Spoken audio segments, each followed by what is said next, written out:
Hi honey, ஏய், அந்த பொண்ணு தாண்டி, அந்த பொண்ணு தான். எப்படி இருக்க? சாரி, நான் கொஞ்சம் மீட்டிங்கில் இருந்தேன். அதனால தான் உன்னை பார்க்க வர முடியல, உன் ஃபோனையும் எடுக்க முடியல.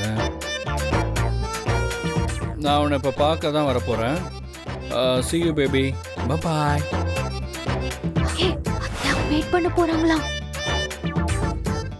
உங்கள் வேலை தானே, இருங்க.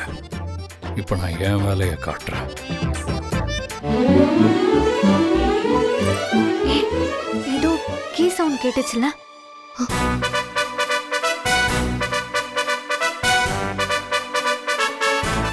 டோர் லாக் பண்ற மாதிரி இருக்கு. ஐயோ பண்ற மாதிரிலாம் இல்ல, டோரை தான் லாக் பண்றாருன்னு நினைக்கிறேன். ஐயோ, போச்சு பாரதி, மாட்டிக்கிட்டோம். இப்போ நம்ம எப்படி வெளியில போறது? தெரியலையே.